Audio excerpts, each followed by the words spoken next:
तो सवेरे के सीटिंग में प्रहलाद महाराज ने कहा था कि ततो भजध्वम हृदय हृदयेश्वरम, तुम लोग हृदय में हृदयनाथ श्री भगवान का भजन करो। तो असुर बालक पूछ सकते हैं कि भगवान कृष्ण की भक्ति करने से सर्वोच्च सिद्धि प्राप्त होती है, परम पुरुषार्थ की प्राप्ति होती है जो भगवत प्रेम है। तो इतना बड़ा लाभ मिलता है जिस भक्ति से, तो भक्ति अवश्य बहुत कठिन वस्तु होगी, भक्ति करने में जरूर बहुत कठिनाई होगी। तो प्रहलाद महाराज समझाते हैं क्या प्रयास है, अति प्रयास, अति परिश्रम, कोटि प्रयासो असुर बालक आहारे। हे असुर बालकों, भगवान की उपासना में, हरे उपासने को अति प्रयास, कौन सा कठिन परिश्रम है, अर्थात कुछ भी परिश्रम नहीं है। क्या परिश्रम है पूछ रहे हैं, तो अपने आप समझना चाहिए कुछ परिश्रम नहीं। क्या परिश्रम है? हरि श्री कृष्ण जो अपने आश्रित के भक्तों के दुख को हर लेते हैं, एक तो उपास्य की विशेषता है। भगवान हरि भक्ति करने वालों के दुख का हरण कर लेते हैं, इसलिए वे हरि हैं। चैतन्य महाप्रभु ने बताया है कि हरि शब्द अनेकार्थ दुई मुख्यतम, सर्व अमंगल हरे प्रेम दिया हरे मन। हरि शब्द के अनेक अर्थ हैं, लेकिन दो मुख्य अर्थ है, दुई मुख्यतम, सर्व अमंगल हरे, जो संपर्क करने वाले के सभी अमंगल को हर लेते हैं, नाश कर देते हैं, और प्रेम दे करके, अपना सौंदर्य दिखा करके सभी जीवों के मन को हर लेते हैं। अपने बांसुरी से, रास लीला से और विविध गोवर्धन धारण आदि लीलाओं से जो सभी प्राणियों को मोह लेते हैं, वे हरि हैं। तो ऐसे हरि की उपासना में, हरे उपासने, भगवान की भक्ति में कह अति प्रयास, कौन अधिक मेहनत है।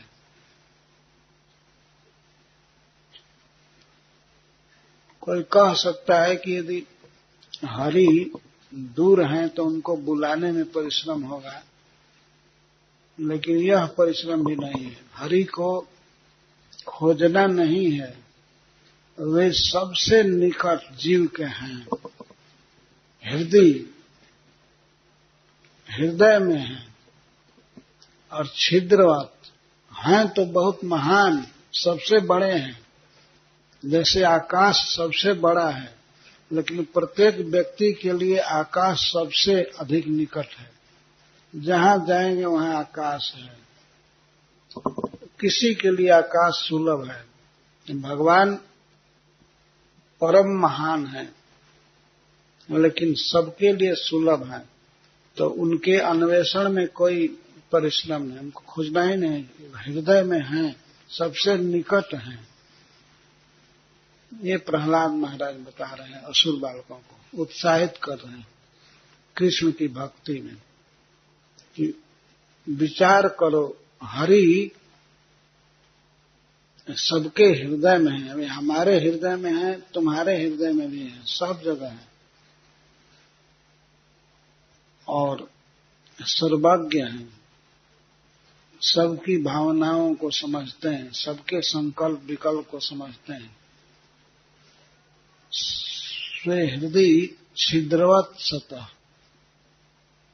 अपने हृदय में आकाश की तरह विद्यमान है। हृदय में भी आकाश है, तो आकाश की तरह भगवान सबको सुलभ है। हृदय पुंडरीक कहा जाता है। हृदय कमल पर श्री भगवान विराजते हैं।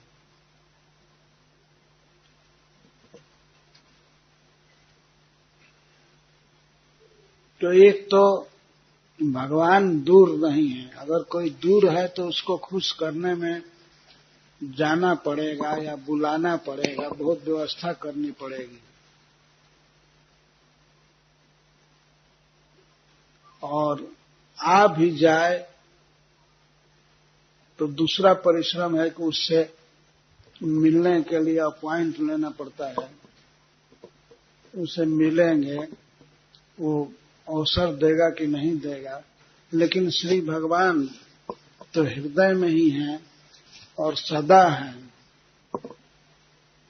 ये उनकी विशेषता है, स्वतः, और वे सदा विद्यमान हैं। इस तरह अपने उपास्य को, भगवान कृष्ण को खोजना नहीं पड़ेगा, बुलाना नहीं पड़ेगा। वे हैं और अपने ही नियम से हैं। किसी की प्रार्थना से या पुकारने से नहीं, अपने आप हृदय में। सर्वस्य चाहम हृदय सन्निविष्ट। स्वयं भगवान कहते हैं कि मैं समस्त जीवों के हृदय सन्निविष्ट, हृदय में हूं।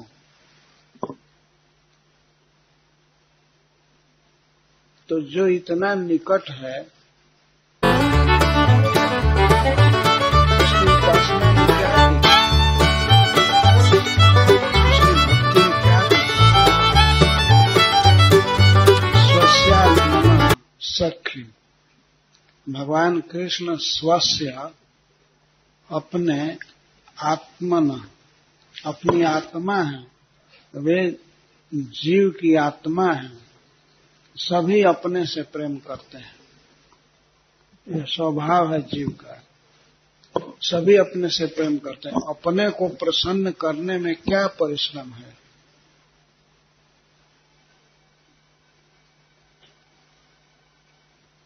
और आत्मना सख्यु, अशेष देहिनाम सख्यु, और हृदय में रह रहे हैं और हितैषी हैं, हितकारी हैं। हित करने के लिए ही जीव के साथ लगे हुए हैं। सभी जीवों के हितकारी हैं, सखा हैं।